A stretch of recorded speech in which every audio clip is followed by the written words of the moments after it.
नमस्ते मेरे भाइयों, कैसे आप सब। एक बार फिर से आपका स्वागत है। आज हम देखने वाले 4th ग्रेड के रिगार्डिंग साइंस के 5 क्वेश्चन और हर एक विज्ञान के सवाल को ऐसे देखेंगे कि आपके 3 डाउट्स हमारे 3 डाउट्स क्लियर हो जाए। तो चलिए चालू करते हैं। जो पहला सवाल है वो है हमारा, किसने रक्त को विभिन्न वर्गों में वर्गीकृत किया था। मतलब विभिन्न वर्गों में क्या, ब्लड ग्रुप्स, है ना। क्योंकि किसी ना किसी ने तो सबसे पहले ब्लड को ग्रुप्स में बांटा ही होगा ना। सबसे पहले ये थोड़ी पता होगा इंसान को कि ब्लड का ग्रुप ये है वो है। किसी ने बना के खोज करके दी होगी।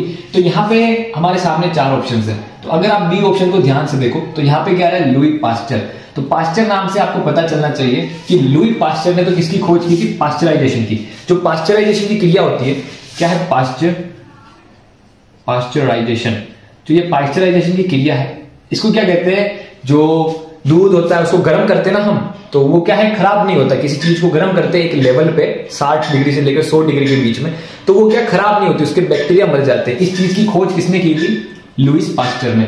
और कैसे की थी, कहा जाता है कि जो फ्रांस था, फ्रांस के राजा ने इसको कहा था कि कुछ करो, क्योंकि हम वाइन जो है, वाइन को हम जब बेचते हैं दूसरे देश ब्रिटेन में बेचते हैं तो वहां पर जाने में वो खराब हो जाती है। तो इन्होंने अपनी पूरी रिसर्च करके ये बताया था कि वाइन को तुम गर्म करो तो उसके सारे बैक्टीरिया मिट जाएंगे और वहां तक जाने में वो खराब नहीं होगी। ऐसे हुई थी पास्चराइजेशन की खोज।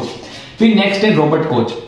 रॉबर्ट कोच ने क्या था, टीबी की खोज की थी। टीबी के जीवाणु की खोज की थी कि टीबी जो है किससे फैलती है, ट्यूबरकुलोसिस, हमारे फेफड़ों की बीमारी। ठीक है। फिर है एडवर्ड जेनर। एडवर्ड जेनर ने किया था चेचक, स्मॉल पॉक्स की वैक्सीन का खोज। स्मॉल पॉक्स एडवर्ड जेनर ने कैसे किया था, तो इन्होंने देखा था कुछ जो दूध निकालने वाली महिलाएं हैं उनको काउपॉक्स हो जाता था। तो जिनको काउपॉक्स हो जाता था ना, उनको स्मॉल पॉक्स नहीं हो जाता था। तो उसी पूरे इन्होंने अपने हिसाब से रिसर्च करके चेचक की वैक्सीन बनाई थी सबसे पहले एडवर्ड जेनर ने। इनको फादर ऑफ वैक्सीनेशन भी कहते हैं। क्या कहते हैं, फादर ऑफ वैक्सीनेशन भी इनको कहा जाता है। फिर हमारे पास में एक ही ऑप्शन बचा है, कार्ल लैंडस्टीनर। तो कार्ल लैंडस्टीनर ने क्या है, ब्लड ग्रुप्स की खोज की थी। हमारा आंसर ये हो जाएगा। और इन्होंने कैसे की थी, इन्होंने ये देखा था कि जो ब्लड ग्रुप्स होते थे, सबसे पहले किसी को पता ही नहीं था ब्लड ग्रुप, तो किसी आदमी को खून की जरूरत होती थी, उसको अलग खून चढ़ा दिया जाता था, तो उसमें खून क्या है, जम जाता था, गुठले बन जाते थे। फिर अपनी रिसर्च के हिसाब से इन्होंने ब्लड ग्रुप्स ए, बी, ओ, ये क्या है, अपने हिसाब से इन्होंने बनाए। तो हमारा आंसर क्या हो जाएगा, ऑप्शन ए। दूध में कौन सा एंटीबॉडी अधिकता में पाया जाता है। एंटीबॉडी मतलब प्रतिरोधक, प्रतिरक्षक, है ना, हम जिसको कहते हैं एंटीबॉडीज, जो हमारे शरीर की क्या है, बाहरी जो आती है बीमारियां, उन सबसे क्या रक्षा करता है। अब ये क्या है, सीईटी में भी आया हुआ है और कुछ नर्सिंग एग्जाम में भी आया हुआ है। वैसे तो ये एक लेवल का क्वेश्चन है, इतना हार्ड है, पर फिर भी हम इसे एक बार देख लेते हैं। मां के दूध में कौन सा एंटीबॉडी अधिकता में पाया जाता है। तो यहाँ पे आईजीडी, आईजीजी, आईजीएम, आईजीए। तो यहाँ पे सबसे पहले आईजी है ना, इसका फुल फॉर्म क्या, इम्यूनोग्लोबिन। क्या है, इम्यूनोग्लोबिन, जो कि एंटीबायोटिक्स का एक नाम है। और ये जो डीजीएमए है, ये इनका एक कोड है, इनको डिफरेंशिएट करने के लिए। तो यहाँ पे सबसे पहले है हमारे सामने आईजीडी, आईजीजी। ये क्या है, सबसे ज्यादा ब्लड में पाया जाता है। क्या पाया जाता है, ब्लड में सबसे ज्यादा आईजीजी ही एंटीबॉडी पाया जाता है। आईजीएम क्या है, मैं, आईजीएम मैं सबसे पहले। तो ये क्या है, सबसे पहले एंटीबॉडी बनाता है ब्लड में सबसे पहले। फिर हमारे पास में लास्ट में है आईजीए। तो आईजीए हो गया हमारा आंसर कि मां के दूध में कौन सा एंटीबॉडी अधिकता में पाया जाता है। तो इसका आंसर क्या हो जाएगा, आईजीए। क्या हो जाएगा, आईजीए। तो ए क्या है, सबसे पहला अक्षर है अल्फाबेट का, और हमारी मां भी क्या है, हमारे लिए सबसे पहले है। तो बस आप इससे याद रख सकते हैं कि इसका आंसर क्या होगा, आईजीए होगा।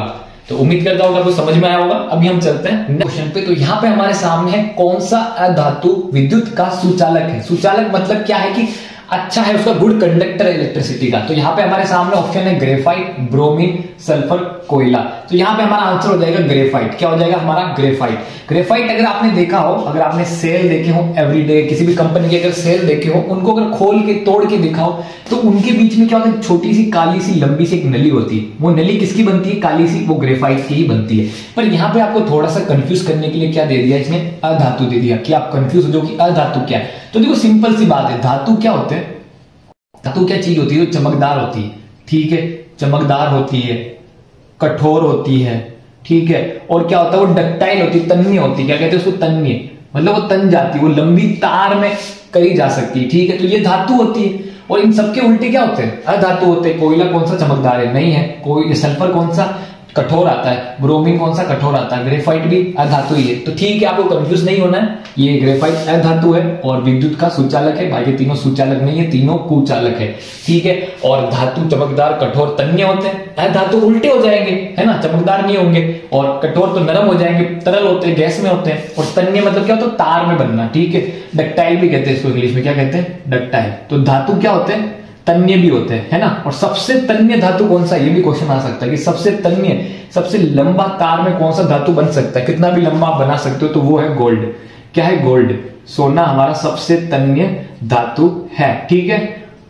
तो ये हो गया हमारा ये वाला क्वेश्चन। और अभी हम चलते हैं ऐसे नेक्स्ट क्वेश्चन पे। तो आगे हम नेक्स्ट क्वेश्चन पे, तो यहाँ पे हमारे सामने है मेंडल ने अपने संकरण के प्रयोग किस पर किए थे। तो यहाँ पे संकरण का मतलब मैं आपको बता दूं कि अलग अलग स्पीशीज होती है ना, उनको साथ में मिलाकर देखना। जैसे हमारे गाय बैल की अलग अलग स्पीशीज होती है कि जो गाय है वो अलग ली जाती है नस्ल, और बैल की नस्ल अलग ली जाती है, कि उन दोनों की नस्ल मिलके कौन सी नस्ल होती है।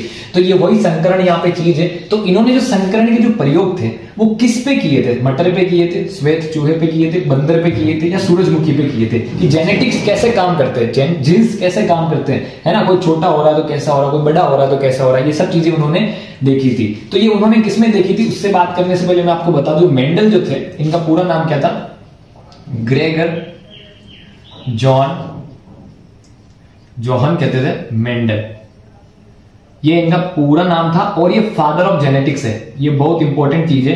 कौन है ये, इनको फादर ऑफ जेनेटिक्स, है ना, father of genetics, modern genetics, ठीक है। आनुवंशिकता का जनक भी इन्हें कहा जाता है, ठीक है। और इन्होंने किस पे संकरण का जो प्रयोग किया था, वो इन्होंने किया था मटर पे। किस पे किया था, इन्होंने मटर पे किया था। अपने बगीचों में जो मटर लगे हुए थे उन पे इन्होंने देखा था, और मटर इन्होंने इसलिए चूज किया था कि मटर जल्दी उग जाते हैं, ठीक है, फटाफट ये उग जाते हैं, तो इनका जो रिजल्ट था जल्दी आ जाता था। और मटर में क्या है, स्वपरागण और परपरागण दोनों होता था, इसलिए भी इन्होंने मटर को चूज किया, ठीक है। सेल्फ पॉलिनेशन, क्रॉस पॉलिनेशन दोनों होता था, इसलिए इन्होंने क्या है, मटर को चूज किया।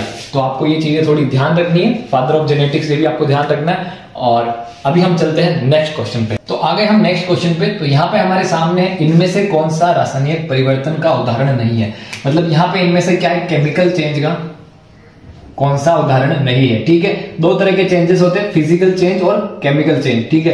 तो फिजिकल चेंज तो क्या होता है कि उसमें कोई उसका जो अंदर का हो भौतिक परिवर्तन होता है। जैसे कि मेरे सामने ये पेन है, इसको मैं तोड़ दूं तो ये क्या होगा, फिजिकल चेंज होगा।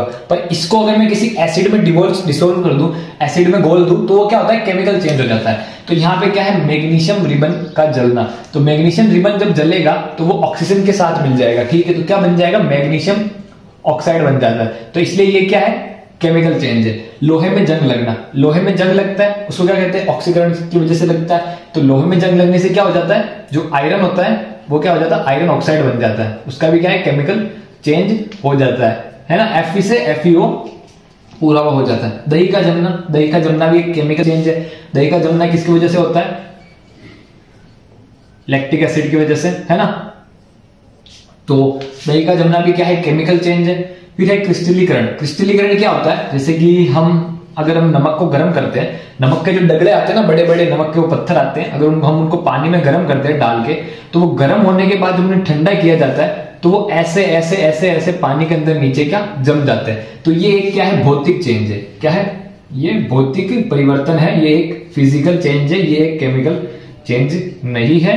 और यहाँ पे हमारा आंसर क्या हो जाएगा, क्रिस्टलीकरण हमारा आंसर हो जाएगा, ऑप्शन डी हमारा आंसर हो जाएगा। तो